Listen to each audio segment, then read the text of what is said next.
Il a 7 noms, mais ce n'est pas juste pour remplir sa carte d'identité. La Gemara dans ce cas, Nunbet Amoud Aleph, dit que le Yetzer Hara, la force du mal, a 7 noms. Ce n'est pas juste 7 noms. Le Aruch LaNer nous explique que c'est cette façon, cette dimension que le Yetzer Hara veut attaquer l'homme. Akadosh Baruch Hu l'a appelé Ra, l'a appelé mauvais. Cela représente déjà la base, que c'est lui la source des forces du mal.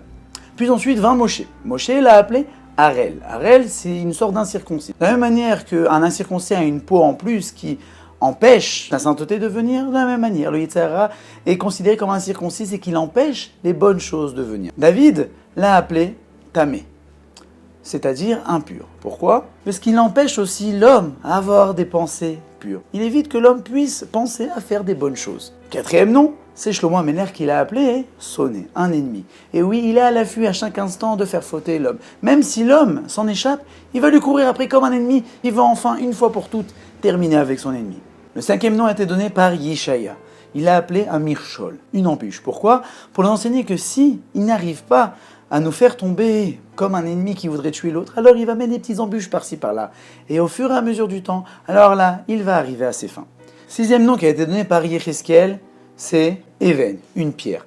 Pour nous dire que c'est un fardeau, c'est un poids lourd et qu'il est très très très difficile de s'en débarrasser. Et le septième nom a été donné par Yoel, qui l'a appelé Sfouni, quelqu'un de caché. Pour nous dire que des fois il se cache sous des aspects de bienveillant. Il nous fait faire des mitzvot, croyant que nous sommes dans la bonne voie, mais en fait ce n'est pas des mitzvot des fois, c'est des avérotes. Tout ça c'est bien beau de savoir qu'il a 7 noms, mais au moins nous savons que nous avons un ennemi en face de nous qui a énormément de techniques pour nous faire tomber. Il peut être aussi bien frontal, il peut être rusé, il peut être très vicieux.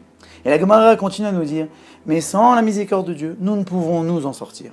Pourquoi la Gemara nous dit tant de choses ? Il ne faut pas croire que Akadosh Baruch Hu nous a mis dans ce monde et vas-y, lutte contre les forces du mal. Non, il veut qu'on lutte contre les forces du mal, mais qu'on prie, qu'on montre à Akadosh Baruch Hu que nous voulons nous en sortir et que nous devons le prier. Car sans l'aide d'Akadosh Baruch Hu, nous ne pouvons pas nous en sortir. Primo, nous devons avoir conscience que nous avons en face de nous un ennemi qui veut notre fin, qui veut nous tuer. Souvent, les gens ne font pas attention à ça. Ils disent, oh, c'est une petite faute par-ci par-là. Mais si tu savais que c'était ton ennemi, qui veut que tu fasses ça, et que tu sais très bien que tu vas te faire entourlouper, tu vas te faire avoir, alors tu vas pas tomber si facilement. Il ne veut pas ton bien, cet ennemi-là. Et après cette prise de conscience, nous devons faire tous les efforts pour s'en sortir. Mais surtout, de ne pas oublier de prier Akadosh Baruch Hu, qui nous aide à trouver les techniques, qui nous donne la force de pouvoir nous en sortir. Je connais une personne qui avait énormément de mal à empêcher de faire une certaine avéra. Il ne savait pas comment s'en sortir.